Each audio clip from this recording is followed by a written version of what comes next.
Com apenas 15 anos de idade, esse visionário viajou para a Itália pela prima volta. Depois disso, passou a visitar o país europeu todos os anos em busca de inspiração e também para fazer especializações de tecelão para a fábrica de tricô da família. Depois disso, então, foi um pulinho para que ele conseguisse criar a própria marca. O meu convidado de hoje é o empreendedor Milton Petri, fundador da Enzo Milano. Milton, prazer te receber aqui no Cachaça Benta. Obrigado pelo convite. Imagina, um prazer para nós. Prazer fazer parte do seu programa. Conta para nós aqui um pouquinho, foi amor à primeira vista lá na Itália? Com certeza.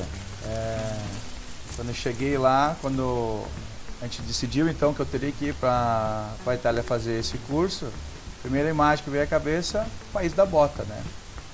15 anos, vamos lá, vamos para a Itália, né? Cheguei lá, descobri que falava italiano lá, né? Na marra. Achei que ia ser fácil, mas não era tão fácil assim. E assim a gente foi indo. E como eu já tinha curso de computação, né? Programação de computadores, eu me formei com 11 anos. Depois eu fiz outro com 13. Então eu já tinha contato com o inglês, né? Tinha contato com linguagem de programação. Então a parte do curso foi mais fácil assim para mim entender a linguagem de programação. E o italiano, como não tinha opção, era café da manhã, almoço e janta, só falando italiano, aos poucos eu fui pegando a língua, né? Depois, a segunda vez que eu fui, eu já entendia praticamente tudo que eles falavam e já não me arriscava com algumas palavras, né? Hoje eu estou meio engessado, né, no italiano, porque não frequentei mais a Itália, assim, a gente vai rápido, assim, 2, 3 dias e volta, né? Para fazer as pesquisas, né? Então, a Itália, depois eu fui para a Alemanha, fui para o Japão. Quando eu fui para a Alemanha, você, agora eu vou para a Alemanha, né? Eu pensei, cara, mas não é a Itália. A Itália é sensacional.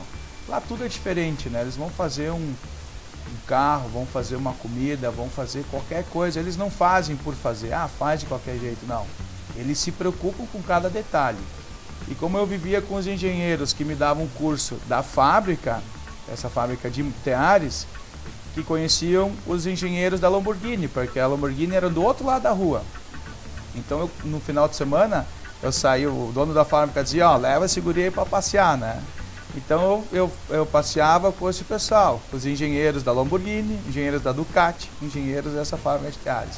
Então, ali eu entendi na essência, assim, o que é design italiano, né? Não é só uma coisa bonita, uma coisa legal. Não, eles se preocupam nos últimos detalhes.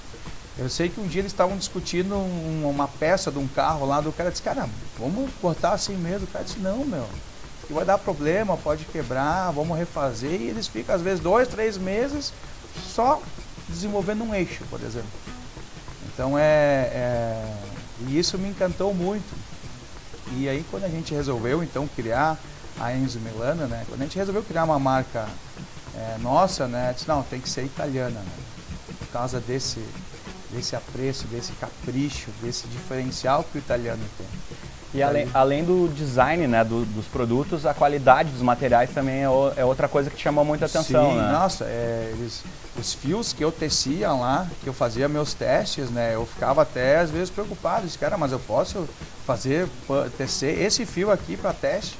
Que eram às vezes lãs puras, de extrema qualidade, e eu estava ali gastando, tecendo amostra, pano falhado. Disse, não tem um acrílico aqui para mim tecer, né? Disse, não, pode tecer, isso é para isso mesmo.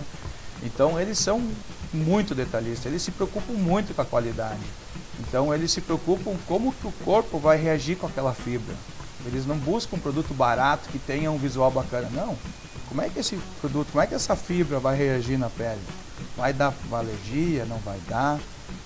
O conforto, a modelagem, né? Eles usam muito, praticamente só slim.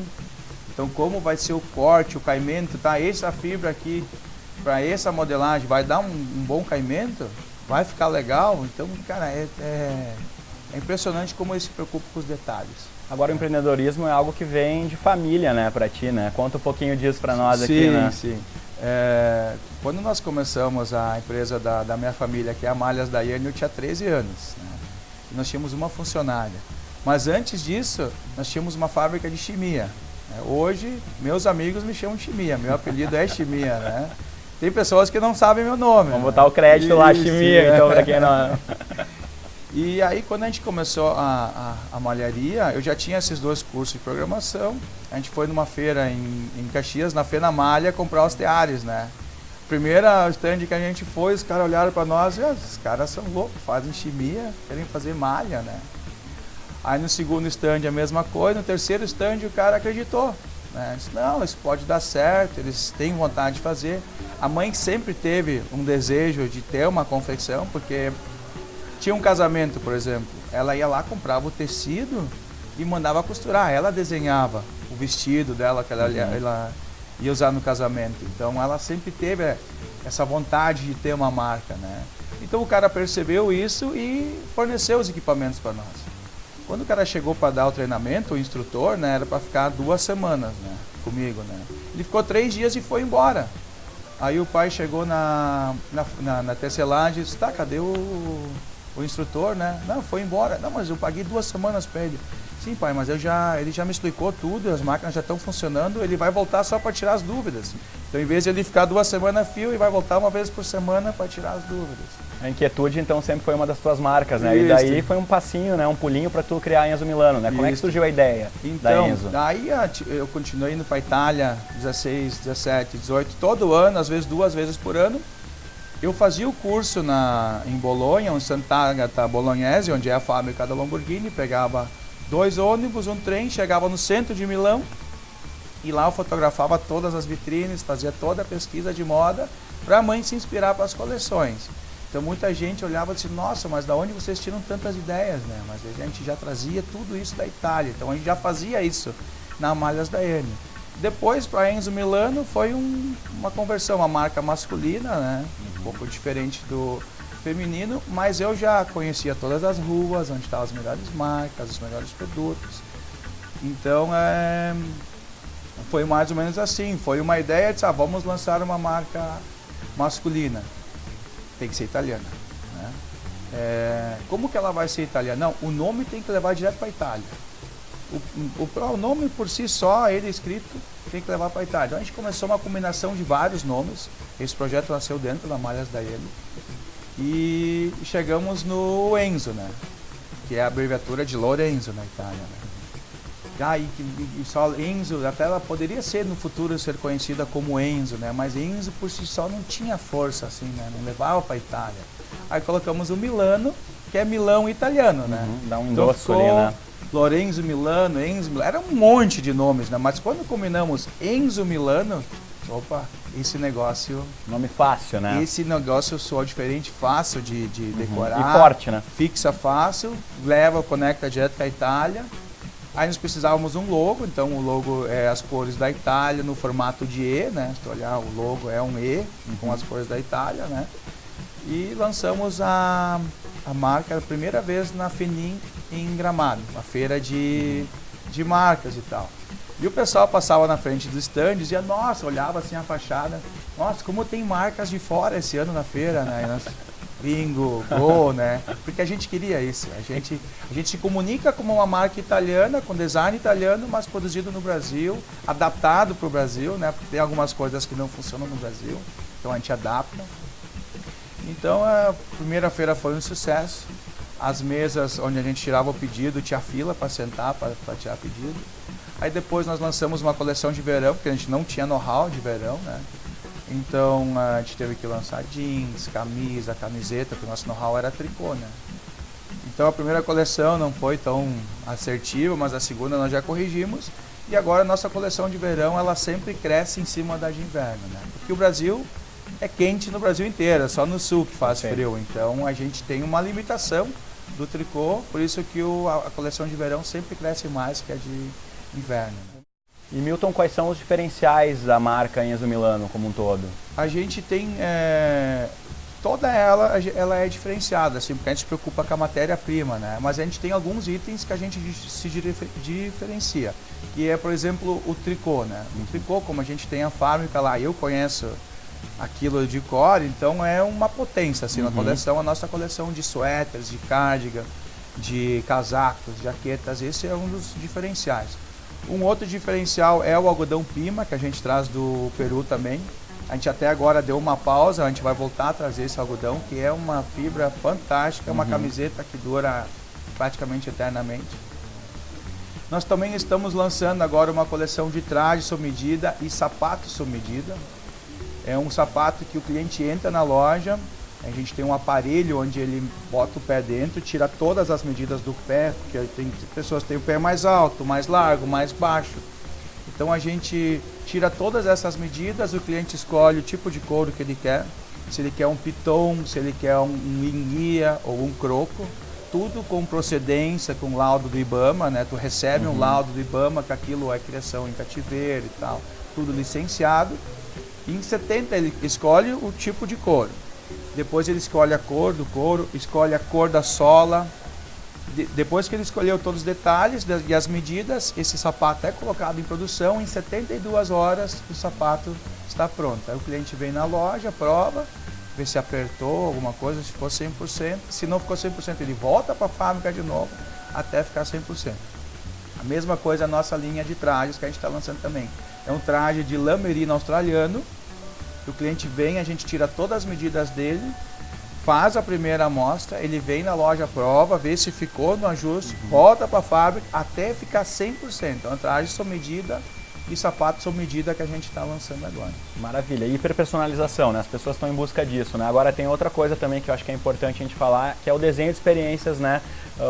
Do cliente que vem até a loja Enzo Milano, né? A gente está aqui com uma cerveja Sensoriale, né? Que é do mestre cervejeiro Marcelo Klein. Conta para nós aí um pouquinho dessa experiência. Aliás, eu vou tomar um gole que estou ficando com a boca seca já. A cerveja é uma ideia assim, a gente proporciona para o nosso cliente uma experiência de compra. Então a gente tem o cheiro da loja, a gente tem a rádio Enzo Milano, uma playlist selecionada, de acordo com o dia da semana e o horário do dia, né? Ela vai mudando essa playlist. E para a gente agregar mais ainda para o cliente se sentir mais à vontade, quando ele está fazendo as compras, a gente oferece uma cerveja.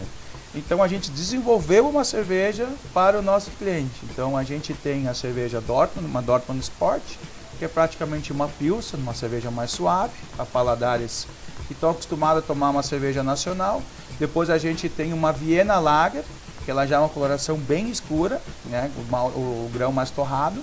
E depois a gente tem a APA, né, que a APA ela vem carregada de lúpulo, o cheiro quando tu abre a garrafa, já sai o cheiro do lúpulo, como você mesmo disse, frutada, com notas de maracujá. Então a gente não poderia oferecer uma cerveja que não tivesse alinhada com o tipo de público que vem até a loja, né? Que busca um produto de nível superior, né? Perfeito. E a gente pergunta para o cliente, que tipo de cerveja você gosta de tomar?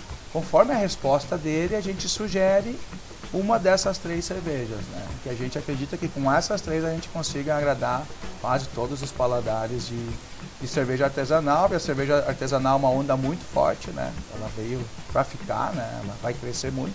Então a gente está proporcionando isso para o cliente que está na nossa loja, degustar uma cerveja enquanto prova as peças sem custo nenhum. Perfeito. Se o cliente quiser levar para casa e tal, daí tem um custo. A gente cobra também a cerveja e a gente tem clientes que voltam muito para a loja para comprar a cerveja também. Maravilha. Agora o pessoal de casa pode estar se perguntando, foi fácil chegar até aqui, né, com uma família de empreendedores. Tu acha que ter nascido com uma família que já tinha essa veia do empreendedorismo, te ajudou a poder diversificar, inclusive, os negócios da família? Ajudou muito. Meu pai, ele é, como se diz, empreendedor nato. Tudo que ele enxerga, ele pensa, isso ali poderia ser feito dessa forma. Se aquela loja fizesse isso, daria certo. Porque como nós tínhamos a fábrica de chimia, eu ia junto com ele era o proprietário da fábrica, o entregador, o cobrador. Então eu ia junto com ele entregar, né, essas remessas de chimia. Então eu acho, de tanto ele falar isso, isso poderia, por que esse pessoal não faz isso desse jeito? Por que não fazem desse jeito? Isso começou a despertar isso em mim também, esse empreendedorismo, né? Convivendo com ele no dia a dia. E eu tive várias ideias já, uns 10 anos atrás, mais ou menos, eu queria ter lançado uma fábrica de cerveja artesanal. Eu acho que era cedo demais, e aí o pai me segurou um pouco, eu disse, não, eu acho que, né, não tem um movimento forte ainda para esse consumo. Então, era uma ideia que eu tive. Então, eu tive várias ideias assim já de fazer o negócio e quando veio a Enzo eu disse, cara, agora eu acho que está na minha vez, a minha hora. E aí eu saí da Malhas Daiane e estou tocando a Enzo agora já fazem 3 anos sozinho, né? Tenho minha equipe lá, estilista, pessoal comercial, mas eu não tenho sócios, é só eu. E todas as ideias que a gente tem, muitas vezes vem da nossa equipe, vem do representante, vem do vendedor da loja, né? A gente escuta todo mundo.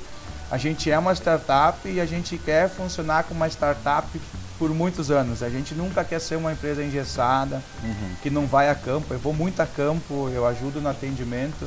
Dia 1º de maio, ano passado, quando abriu a loja, a expansão no Iguatemi aqui, abriu dia 27. Dia 1º de maio, dia do trabalhador. Nenhuma loja poderia abrir, só os proprietários poderiam abrir. Eu chamei a minha esposa e a gente abriu a loja aqui. Aí tu imagina a expansão no Iguatemi, todo mundo querendo conhecer a expansão e só tinha uma loja aberta.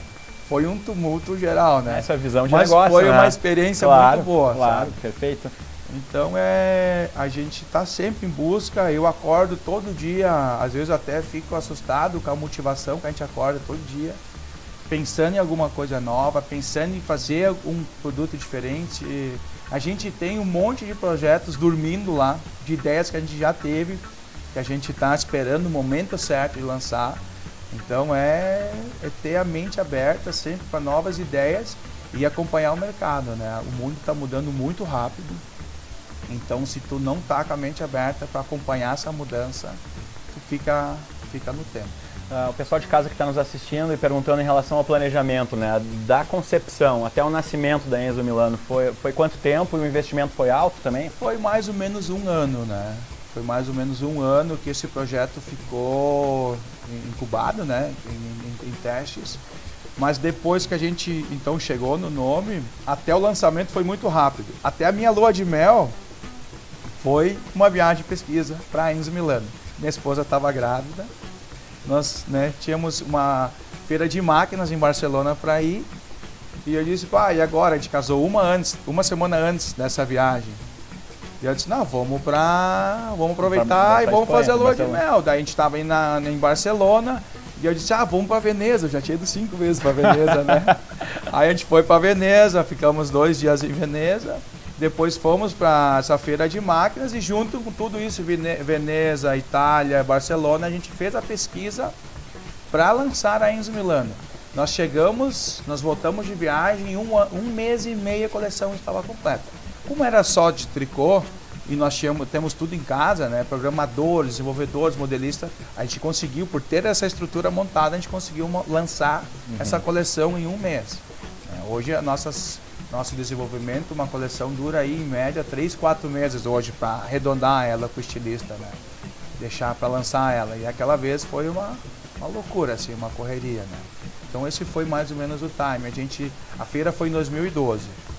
Eu sempre digo, né? A Enzo Milano nasceu junto com a minha filha, que é a Vitória, né? Ela tem 5 anos e a Enzo Milano tem 5 anos também. É um bom nome, né? Uma metáfora, vitórias, né, da vida. E as duas nasceram em janeiro. Maravilha. E o que vem pela frente? Eu vi que tu teve aí agora na Europa, né, em Londres, buscando referências, né? O que o consumidor, o cliente vai encontrar agora, de agora em diante? Aqui, né? A gente foi fazer a pesquisa do próximo inverno e do próximo verão, né? E a gente ficou muito feliz que a coleção de verão que a gente já lançou há 1 mês e meio atrás, nós estamos junto com eles, lançando com eles.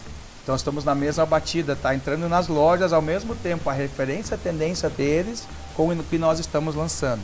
Então vem muitas flores, muitos pássaros, né? Estampas de flores, de pássaros. Até essa coleção nós queríamos chamar ela não de flowers, de birds, né? De pássaros. Só que a gente achou meio cedo, né? E a gente viu muito pássaro lá. Se nós tivéssemos lançado, nós estaríamos lançando exatamente com eles. Mas às vezes no Brasil mesmo, com os aplicativos, Instagram, Facebook e tal, rede social, mesmo assim demora um pouquinho ainda para pegar no Brasil, principalmente para o homem brasileiro. Então a gente dá sempre uma seguradinha, né? A gente vai para Pitti Uomo também, que é a feira mundial de lançamento de tendência moda masculina, que é em Florença. Então lá tu vai buscar referências para daqui a 2, 3 anos, né? Aquilo que está sendo mostrado lá não tem como... A gente já fez isso. Mas às vezes é um tiro no pé, porque tu lança antes, ninguém está entendendo aquilo, e quando tu lança, tu está repetindo o que tu já lançou. Então é um jogo de xadrez, assim, não dá para jogar a última jogada, tem que jogar uma por uma para não... E guardar algumas peças. E guardar alguns projetos que estão incubados lá ainda, que são, Sim, por enquanto, segredos ainda. Perfeito. E quem é o Milton Petri, do que ele se alimenta? Qual que é a tua cachaça? A minha cachaça é o motocross. Todo mundo, até me emociona quando eu falo. Fazem agora 2 anos e meio que estou sem moto, né? Família, estou com 2 filhas. A Enzo é um filho também. E eu pedalo muito também. Eu sou ciclista há mais ou menos 10 anos. Já fui para o Chile, para a Cordilheira dos Andes. Já fizemos o Uruguai de ponta a ponta. Fizemos de ponta a ponta do Chuí, a Colônia de Sacramento. Já fomos para Florianópolis umas 5 vezes, saindo de Voti até Florianópolis, pedalando, são 560 quilômetros. Então eu gosto de outdoor, né? Esportes de natureza, eu gosto de estar na rua, pedalando, andando de moto, fazendo trilha. Esse é o que é a minha paixão, assim, que eu faço fora do trabalho, assim, e é o que me renova para ter cada vez mais ideias, e me empolgar cada vez mais com a marca. A Enzo Milano hoje, ela é uma paixão, eu me realizo com ela também. Por isso talvez eu não esteja mais andando de moto, porque ela também me satisfaz muito. É um projeto da minha vida, que eu amo de paixão fazer. Então quando a gente faz o que a gente gosta, a gente também tá realizado, sabe? Então, e o olho brilha, né? Exatamente. E Milton, a Enzo Milano é uma espécie de alter ego do Milton Petri, vamos dizer assim? Também. Ela me mudou muito. Quem me conhece antes da Enzo e me conhece depois da Enzo, vê que eu também mudei muito com a vinda da Enzo. Eu meu cabelo é cacheado, né? Por natureza, né? Então eu tinha uma cachopa assim, um white power, né? Que eu falava. Então eu mudei muito o meu estilo de se vestir. As pessoas que me conhecem há muito tempo percebem isso. Nossa, a Enzo Milano é o Milton, né? A persona da Enzo Milano, querendo ou não, ela é porque a gente transmite isso também, né? Quando a gente atende um franqueado, atende um cliente, ou que nem agora, eu tenho que estar alinhado com a Enzo. E a Enzo fez muito bem para mim, nesse sentido também, da maneira do visual que eu estou me vestindo, da maneira diferente, assim. Maravilha. E onde é que tu quer estar daqui a 20 anos, Milton? Pessoalmente e também profissionalmente, né, com a marca? Uma preocupação que a gente tem com a Enzo é eternizar ela. Não é uma marca que a gente lançou para ela ficar só no Brasil. A gente já tem algumas pesquisas de outros países, então a gente quer eternizar ela. Para eternizar ela, por isso que a gente se preocupa tanto com a matéria-prima, com a modelagem, com os acabamentos. Porque a gente está fidelizando clientes e captando clientes novos. Como é um produto de qualidade, veste bem e mexe no ego da pessoa, a gente tem vários cases aqui que, como a Enzo mudou a minha vida, mudou a vida de outras pessoas. Que a gente até pensou um dia fazer um programa para contar essas histórias. Que são pessoas que entraram na nossa loja, por um acaso, os vendedores atenderam eles, fizeram toda a sondagem e tal, e perguntavam para esse cliente: o que tu precisa, o que tu espera da Enzo? Eu gostei, me separei, ou o outro tinha sido promovido numa empresa e eu quero me vestir diferente. E depois o feedback dessas pessoas é fantástico. E os caras hoje, a gente tem uma hashtag, a gente chama Enzo Maníacos, né? Que esses clientes viraram Enzo Maníacos e são gratos a Enzo também por a gente ter mudado a vida dessas pessoas também. Então é isso que nos move, né? Então daqui a 20 anos a gente imagina estar talvez em vários continentes, em vários países, com franquias, expandindo. A gente tem hoje mais ou menos 25 fornecedores, né? A gente vai no especialista de cada peça, de cada matéria-prima. Então isso nos garante assim que daqui a 20 anos a gente possa ter inúmeras lojas, franquias, e que eu possa estar fazendo a mesma coisa que eu faço hoje, acompanhando as coleções, acompanhando o estilista, indo junto nos fornecedores, acompanhando cada peça, cada detalhe. Eu me enxergo assim. O escritório eu acho que vai ficar em Ivoti, vai continuar em Ivoti, porque a minha casa fica a 2 quadras do escritório, então a gente tem um nível de vida excelente, né, em Ivoti. Hoje a gente tem uma mão de obra muito qualificada para o nosso setor, porque não é produção, nossa mão de obra ela é intelectual, né? São estilistas, comercial, e a nossa região ali, por causa do calçado, se desenvolveu muito, Novo Hamburgo, região. Nosso estilista é de Estância Velha, mas já trabalhou na Zara, já trabalhou na Nike. Então a gente tem essa mão de obra lá e acho que vou estar em Ivoti, mas a Enzo vai estar em todos os continentes. Maravilha, show de bola. Quem viver verá, né? Obrigado pela tua participação aqui no Cachaça Benta, sucesso. Vamos fazer um brinde aqui então, né? Vida longa, felicidades. Salute. Obrigado. Cheers, né? Cheers, Prost. E vocês de casa, então, a gente já sabe, né? É só seguir a gente aqui nas redes sociais, acompanhar a gente também no nosso canal no Instagram, no YouTube, se inscrever no nosso canal no YouTube e acompanhar sempre o Cachaça Benta, né? Esse programa que traz aí leveza, empreendedorismo, inteligência e também comunicação. É isso aí.